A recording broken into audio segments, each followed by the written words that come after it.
Alhamdulillah wassalatu wassalamu ala rasulillahi sallallahu alayhi wasallam. Ndugu zangu watazamaji wa Wanazuoni TV na wapenzi wote kwa ujumla, assalamu alaikum wa rahmatullahi wa barakatuh. Tunaendelea katika sehemu nyingine miongoni mwa sehemu muhimu za kihistoria, historia za uandishi wa hadithi za Mtume sallallahu alayhi wasallam. Tulizungumza katika kipindi kilichopita hali ya uandishi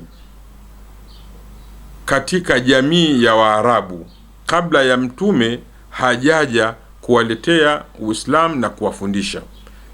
Tumeeleza, nadhani anayefuatilizia ataifahamu hali ilikuwa vipi, lakini mwisho wa yote inaishia kwamba harakati za kiuandishi zilikuwepo, kwa ushahidi kwamba hata vijana wa Kiarabu walipata kufanya kazi katika kasri ya wakuu wa Kiajemi Mafursi, wakawa ni wakalimani wa lugha ya Kiarabu ndani ya kasri ile. Tumeona mfano wake mwepesi, na tumeona watu ambao walikuwa wakiandika na walimu kina Abu Sufyan na wengineo.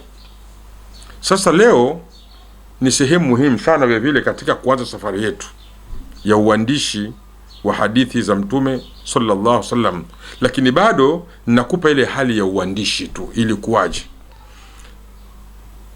Uandishi zama za Mtume sallallahu alaihi wasallam, tunaweza tukasema bila tonye la shaka kwamba sisi hatuna shaka kabisa kwamba uandishi yani tabia ya kuwa tunaandika, jambo hili lilienea sana wakati wa Mtume sallallahu alaihi wasallam katika upana wake. Narejea tena, tunasema kwa kifua kipana kwamba harakati za kiuandishi katika jamii ya Kiislamu ilikuwepo, imeendelea sana harakati hizi, tena katika upana wa hali ya juu. Sasa tunazungumza jamii ya Kiislamu kwa sababu tayari Mtume kaisha kuja, Mtume kaisha walingania watu wamepokea Uislamu. Sasa tunasema jamii ya Kiislamu, uandishi ulikuwa namna gani? Na uandishi uliendelea zaidi hapa kwa ni mzuri kuliko enzi ya kabla ya ule Uislamu, kwa sababu zinazofuata. Sababu ya kwanza Qur'ani yenyewe, Qur'an inahimiza watu kujifundisha. Qur'ani inahimiza watu kujifundisha. Nani asiyejua kwamba anasema Mwenyezi Mungu katika Qur'an, hal yastawi alladhina ya'lamuna walladhina la ya'lamun? Je, wanakuwa sawa sawa wanayejua na wasiyejua? Hii Qur'an hii maana yake ni kwamba anayejua na asiyejua hawawi sawa sawa. Tafsiri yake, Qur'ani inafundisha watu kujifundisha. Hiyo ni ushahidi wa kwanza. Lakini sababu nyingine tena ya kwamba uandishi ulikuwa ni mkubwa wakati wa Mtume sallallahu ni ile hadhur rasuli sallallahu ala dhalika, yani Mtume mwenyewe aliwahimiza watu kuandika. Mtume sallallahu alikuwa anawahimiza watu wajifundishe, na kujifundisha ndani yake kuna kuandika, kujifundisha ndani yake kuna kusoma. Kwa hiyo hilo ni sababu ya pili ya kwamba Mtume alikuwa anahimiza. Na kuna hadithi nyingi sasa Mtume anasema talabul ilmi faridhatun ala kulli muslimin, kwamba kutafuta elimu ni faradhi juu ya kila Muislamu. Hii ni himizo la Mtume la kutafuta elimu. Kwa hiyo unapotafuta elimu, maana yake utafundishwa. Elimu ni pana, kuandika peke yake nayo ni elimu. Lakini vile vile sababu nyingine ambayo ilifanya uwanda wa uandishi wakati wa Mtume upanuke ni ile tabia ya ujumbe wa Qur'an. Tabia ya ujumbe wa Qur'an. Tabia ya ujumbe wa Qur'an ulipelekea wapatikane wengi wanaojifundisha, na wapatikane wengi wasomaji, na wapatikane wengi waandishi. Kwa vipi? Kwa sababu Qur'ani ilikuwa inashuka kwa Mtume sallallahu. Mtume anaposhiwa Qur'an anawaeleza maswahaba zake. Kwa hiyo anavyoeleza maswahaba zake, kuna maswahaba ambao Mtume aliwafanya maalum maswahaba hao wawe wana tabia ya kuandika. na anawaambia wanaandika, na wanajulikana waandishi wa wahi wa mtume wanajulikana, kina Muawiya na wengineo wengi tu. Kwa hiyo tabia ya ujumbe wa Qur'an ulikuwa unapelekea kuandika, wapatikane wasomaji, wapatikane wanaojifundisha, na wapatikane wanaoandika. Lakini sababu nyingine tena ambayo ilipelekea uandishi upanuke ni ile haja ya kupatikana waandishi wa wahi. Kama nilivyosema hapo nyuma, wahi unavyoletwa mtume lazima uandikwe. Qur'ani imeletwa, imeandikwa. Kwa hiyo haja ya kuwapata hao ililazimika watu wajue kwa kuandika, ili waje wautumikie Uislamu kwa kuandika mafundisho ya Mwenyezi Mungu ambayo yanayekuja kutoka kwake kupitia kwa mtume wake sallallahu alaihi wasallam. Sababu nyingine tena ambayo ilipelekea watu wajue kuandika ni ile haja ya dola la Kiislamu wakati huo. Kama dola ilikuwa inahitaji kuingia mikataba na watu, dola ilikuwa inahitaji ushahidi wa mambo mbalimbali yanayotendeka katika dola yake ile.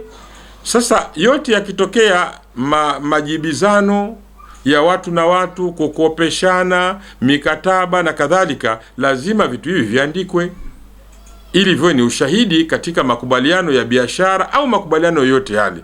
Sasa nchi kama nchi ya Kiislamu, wakati mtume anatengeneza nchi ya Kiislamu, dola ya Kiislamu, lazima wapatikane waandishi, kwa sababu mikataba itahitajika, makubaliano itahitajika, na vitu vingi ambavyo wote mnafahamu haviepukiki. Vyote hivi ni sababu kwamba ni lazima waandishi wawepo ambao watakafanya kazi ya kuandika.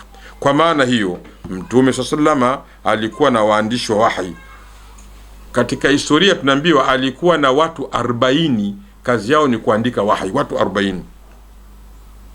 Mtume sallama alikuwa na waandishi wa sadaka na zaka. Zinapotolewa sadaka zilikuwa zinaandikwa, zaka zinaandikwa ili zijulikane ni ngapi katika vitabu na katika madaftari. Mtume sallama alikuwa na watu kazi yao kuandika madeni, kudaiana. Watu wanapodaiana wakija tu, basi mtume kuna waandishi maalum kazi yao kuandika, fulani anamdai fulani, atamlipa siku fulani, mudayanati. Lakini mtume alikuwa ana watu wanaandika muamalati. Muamalati ni mafungamano ya mtu na mtu. Kuna miamala ya kibiashara, miamala katika masuala ya kilimo, katika masuala mbalimbali, alikuwa na waandishi wa namna hiyo. Lakini mtume vile alikuwa na waandishi wa mabarua, walikuwa wanaandika barua kwa lugha tofauti, sio Kiarabu tu, Kiarabu, Kiajemi, Kirumi, walikuwa wanaandika. Kwa sababu gani? Mtume sallallahu alaihi wasallam alikuwa kama dola anahitaji kumwandikia barua mkuu mwenzie katika eneo lake. Alikuwa anahitaji kuandika magavana mbalimbali katika maeneo mbalimbali. Kulikuwa kuna watu maalum kazi yao ilikuwa ni fanya nini? Kazi yao ilikuwa ni kuandika. Watu hao kazi yao ilikuwa ni kuandika katika lugha tofauti. Rejea kitabu kinachoitwa Al-Misbah al-Mudhi fi kitabi libani al-ummi linabii al-ummi wa rusulihi ila muluki al-ardi min arabin wa ajamin. Hicho ni kitabu amekitunga Muhammad bin Ali ibn Hadid al-Ansari. Ni kitabu ambacho bado kipo makhtut. Kutokana na sababu hizi ziko wazi, sasa Waislamu waliendelea kujitolea, wale wanajua kuandika na kusoma wakawa wanawafundisha vijana wao. Mfano, miongoni mwa watu maarufu Saad ibn Rabi al-Khazraji, huyu alikuwa miongoni mwa wale watu 12 waliomkubali mtume kwamba aje Madina. Alikuwa ni mwandishi. Bashir bin Saad bin Thalaba alikuwa ni mwandishi na alijitolea kuwafundisha watu wengine. Abana bin al-Aswi na wengineo wengi tu, hao wote walijitolea kuwa wanafanya kazi ya kuandika na kuwafundisha watu. Lakini vile vile tunafahamu sote kwamba mtume sallallahu alaihi wasallam wakati wa mateka wa Badri, walipopatikana mateka wa Badri, wale mateka wa Badri, mtume sallallahu aliwateka wale waliotekwa katika wale makafiri wa Maka. Halafu mtume sallallahu akafanya rai. Moja ya rai ilikuwa hawa mateka tuwache huru, lakini kwa sharti wale ambao wanayejua kusoma miongoni mwao wawafundishe vijana wa Kiislamu kuwasoma na kuandika. Hii ni hoja iko wazi na ni dalili iko wazi. Kwa hiyo wale ambao walikuwa ni mabingwa wa kusoma na kuandika, katika wale waliotekwa makafiri, wale walifanya kazi hiyo ya kuwasomesha watoto wa Kiislamu kusoma na kuandika. Mtoto ashajua kusoma na kuandika, yule mtu anakuwa ameshajigomboa, anaachiwa huru, anarudi kwao. Ilikuwa namna hiyo. Kwa hiyo nayo ni ushahidi mzuri kwamba masala ya kiuandishi, ya uandishi enzi ya Mtume sallallahu alaihi wasallam yalikuwa katika nafasi kubwa sana. Sasa kwa maana hii sasa ndio tutaona sasa hii tadwini tutaiona tadwini ya uandishi sasa itaendelea namna gani baada ya kufahamu hii hali ambayo ni lazima kihistoria ujue hali ya uandishi ilikuwa namna gani. Vile vile nikupeni vile vile dalili nyingine ya uandishi.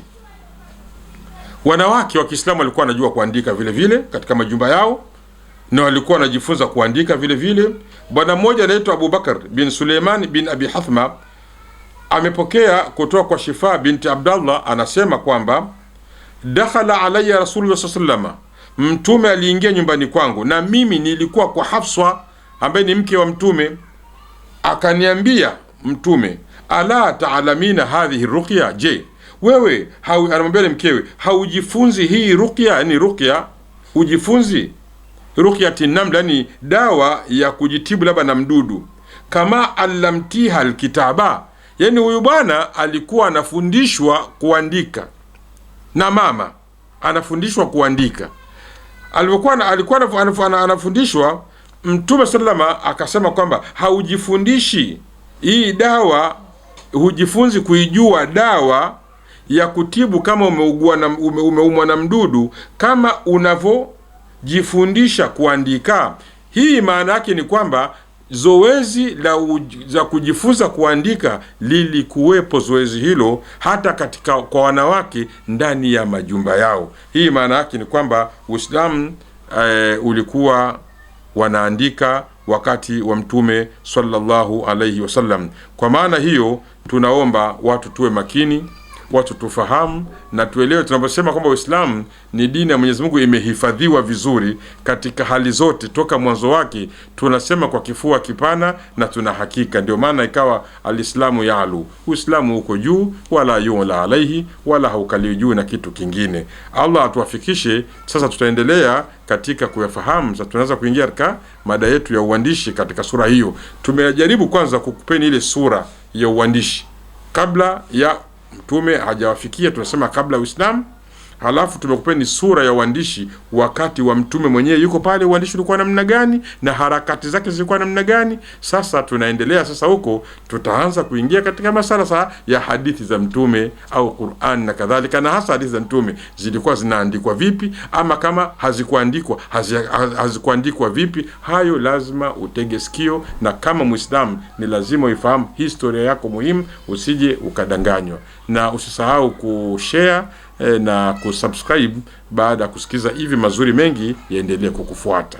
Assalamu alaikum wa rahmatullahi wa barakatuh.